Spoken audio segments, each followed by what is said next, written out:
Masih bersama saya Listia Widya dan kembali kami sampaikan berita Mataram hari ini.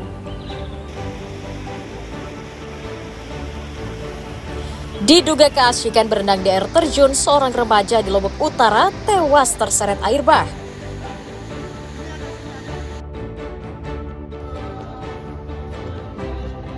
Diduga membobol sebuah kantor bank perkreditan rakyat, seorang pemuda di Lombok Barat diringkus polisi.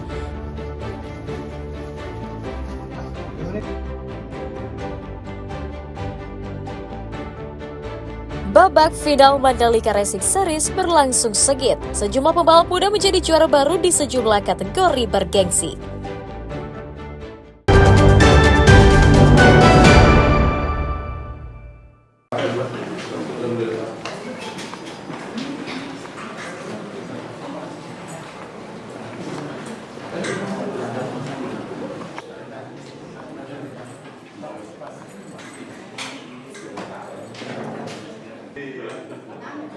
Dua terdakwa mantan anggota Bid Propam Polda NTB Yogi Purusautama dan Haris Chandra menghadiri sidang lanjutan kasus pembunuhan almarhum Brigadir Nur Hadi yang digelar di Pengadilan Negeri Mataram pada Senin siang.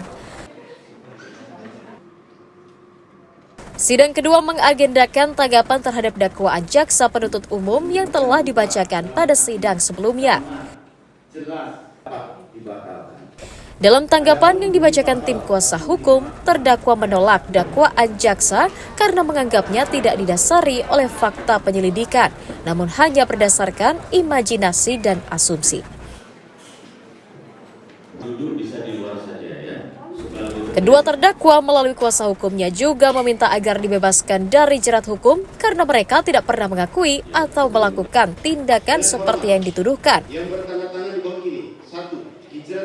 Menerima dan mengabulkan keberatan yang diajukan oleh terdakwa Haris Chandra Widianto untuk seluruhnya. 2. Menyatakan surat dakwaan penuntut umum dengan register perkara nomor PDM 4396-Matar-10-2025 tertanggal 15 Oktober 2025 batal demi hukum atau setidak-tidaknya menyatakan dakwaan penuntut umum tidak dapat diterima. 2025 tanggal 15 Oktober 2025 batal demi hukum karena kabur dan tidak jelas serta tidak cermat dan tidak lengkap serta saling bertentangan dengan yang lainnya atau setidak-tidaknya tidak dapat diterima. 3. Membebaskan terdakwa Yogi Purusautama SMA dari seluruh dakwaan jaksa umum tersebut karena batal demi hukum. Menanggapi hal itu, JPU menyatakan menghormati tanggapan yang disampaikan oleh terdakwa dan siap untuk membuktikan dakwaannya sesuai dengan fakta penyelidikan. Persepsi itu kan limitatif, pasal 156 terkait dengan surat dakwaan. Pada prinsipnya surat dakwaan kita sudah susun 143 itu. Sudah ada tembus, sudah ada lokus, bentuknya pun sama sesuai dengan pedoman 24. Tadi sempat disinggung juga tidak sesuai dengan 93, padahal itu sudah dicabut juga lama. Jadi ini kita susun benar-benar surat dakwaan berdasarkan alat bukti. Ingat, alat bukti itu bukan hanya keterangan saksi. Dalam sidang perdana pekan lalu, mantan atasan Brigadir Nur Hadi, Yogi, dan Haris didakwa dengan pasal primer tentang pembunuhan dengan ancaman hukuman 15 tahun penjara. Keduanya juga didakwa mencoba menghalang-halangi penyelidikan kasus tewasnya korban. Emi Kusuma dan Redi Sulhi melaporkan dari Kota Mataram.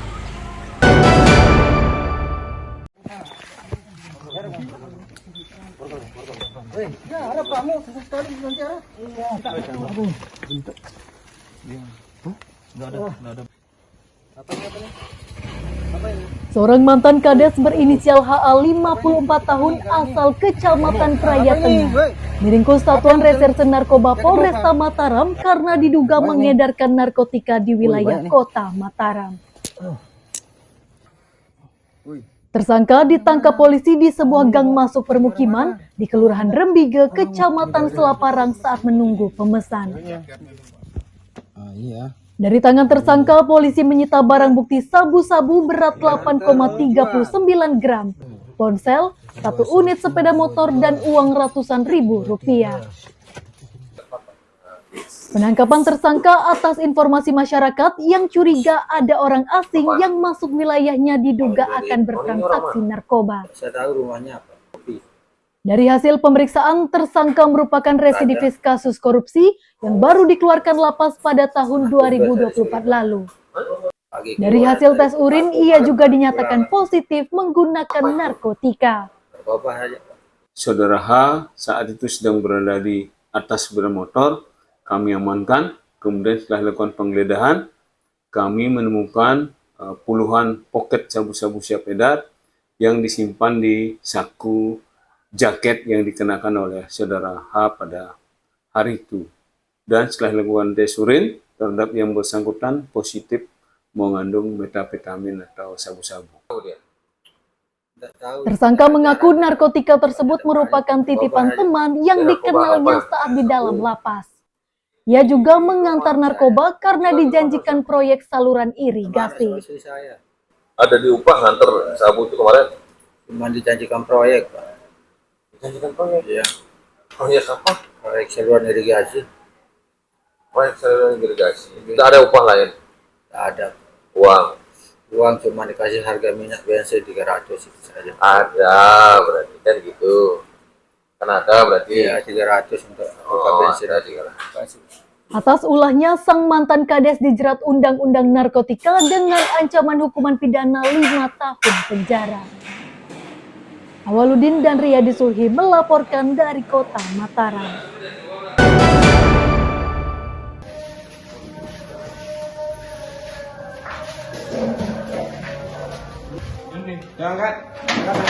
Seorang pemuda berinisial AH asal desa Pesa diringkus Satuan Unit Reserse Kriminal Polsek Narmada karena diduga membobol kantor Bank Perkreditan Rakyat di Kecamatan Narmada, Lombok Barat. Tersangka ditangkap atas laporan karyawan yang mengaku kantornya dibobol maling sehingga kehilangan uang dan sejumlah barang. Dari tangan tersangka, polisi menyita 11 ponsel dan jam tangan hasil curian, sementara uang sudah habis digunakan untuk berbelanja. Penangkapan tersangka dilakukan kurang dari 8 jam oleh petugas berkat informasi dari sejumlah saksi yang melihat tersangka berada di lokasi saat peristiwa terjadi. Dari hasil pemeriksaan, pelaku masuk ke kantor dengan menjebol pintu dan jendela, kemudian merusak etalase dan laci tempat menyimpan uang dan ponsel. Jadi pelaku ini merupakan warga setempat yang berada di Desa Presa, gitu. Karena kebetulan PT tersebut ada di Desa Presa, sehingga dia melihat situasinya mungkin sudah sebelumnya kemungkinan sudah dibaca oleh pelaku, sehingga menunggu waktu yang tepat dia melakukan operasi untuk itu. Atas ulahnya tersangka dijerat pasal 363 KUHP tentang pencurian dengan ancaman hukuman 7 tahun penjara. Awaludin dan Riyadi Sulhi melaporkan dari Kabupaten Lombok Barat.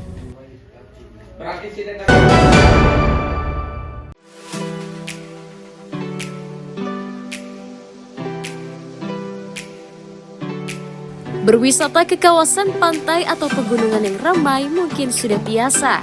Kali ini kami mengajak Anda mendatangi sebuah pulau indah di bagian selatan, tepatnya di Kecamatan Sekotong, Kabupaten Lombok Barat, bernama Pulau Gili Gede.